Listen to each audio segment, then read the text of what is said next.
Bismillahirrahmanirrahim. Assalamualaikum warahmatullahi wabarakatuh. Pada kesempatan ini, saya akan menjelaskan apersepsi stase keperawatan dasar untuk mahasiswa profesi angkatan 28.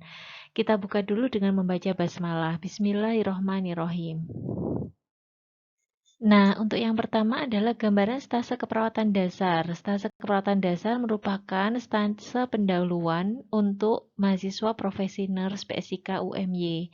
Stase ini fokus pada asuhan keperawatan dalam memenuhi kebutuhan dasar manusia, serta keterampilan dasar yang diperlukan dalam proses asuhan keperawatan. Jadi, di stase ini, mahasiswa dikenalkan mengenai kebutuhan dasar manusia dengan pendekatan pola Gordon secara komprehensif meliputi biopsikososiokultural.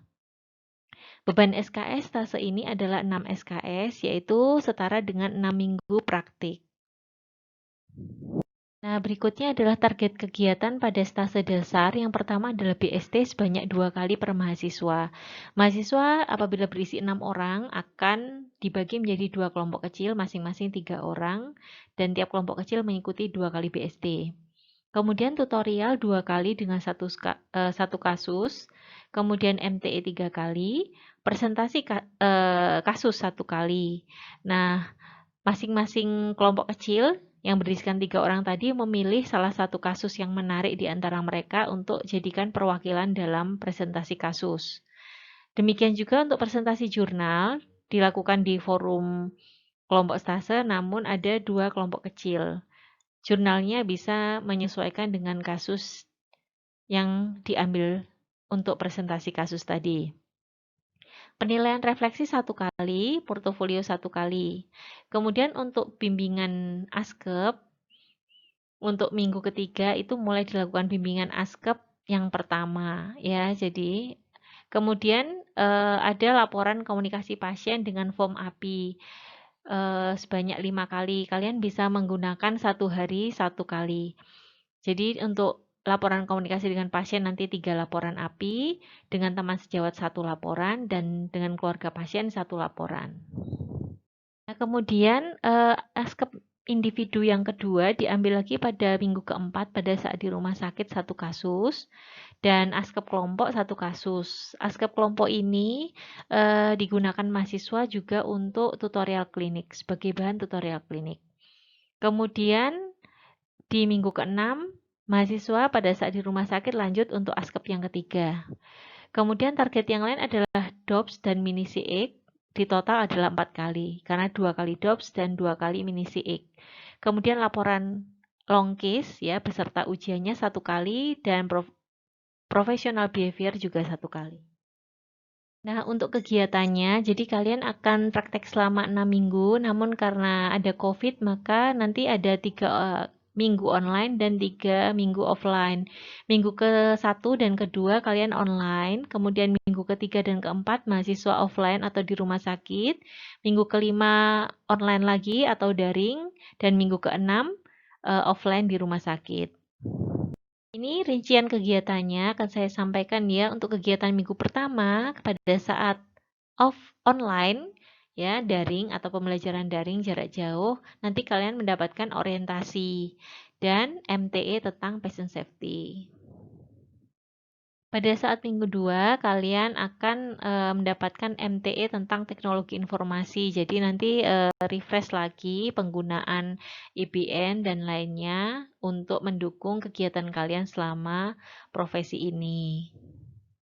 Untuk kegiatan minggu ketiga, kalian melakukan bimbingan ASKEP yang pertama. Jadi nanti akan dipilih misalkan satu mahasiswa satu pasien yang akan kalian kelola minimal 3 hari. Pada bimbingan ASKEP ini, mahasiswa akan mendapatkan bimbingan baik itu pre-conference, conference maupun post-conference. Kegiatan yang lain yaitu BST tentang anamnesis, BST tentang pemeriksaan torak dan abdomen, dan mahasiswa melakukan pemenuhan skill komunikasi dengan membuat laporan API dalam 5 hari. Kegiatan yang lain yaitu mini CX anamnesis dan mini CX pemeriksaan torak dan abdomen serta MTE tentang dokumentasi keperawatan. Di minggu yang keempat, kalian akan mendapatkan bimbingan askep yang kedua. Kalian juga mengambil kelolaan lagi yang dikelola selama 3 hari.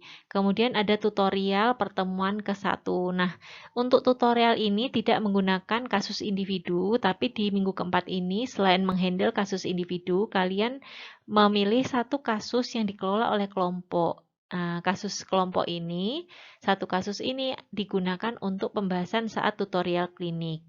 Kegiatan yang lain yaitu BST tentang perawatan kateter dan perawatan infus. Kemudian di akhir pekan misal kalian akan dinilai tentang DOPS, perawatan kateter dan perawatan infus. Di minggu kelima, kalian akan pembelajaran online lagi, yaitu melanjutkan tutorial pertemuan kedua, presentasi kasus, dan presentasi jurnal. Ya, presentasi kasus nanti kasusnya 2 saja dari masing-masing kelompok kecil. Dipilih kasus yang menarik. Presentasi jurnal juga masing kelompok kecil, tiap kelompok kecil ada 1 jurnal utama dan 2 jurnal pendukung.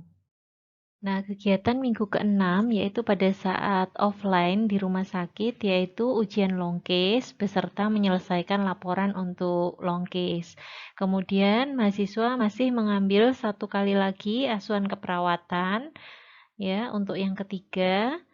Kemudian nanti ada penilaian portofolio, kalian membuat portofolio, membuat 1 refleksi dan juga ada penilaian tentang professional behavior.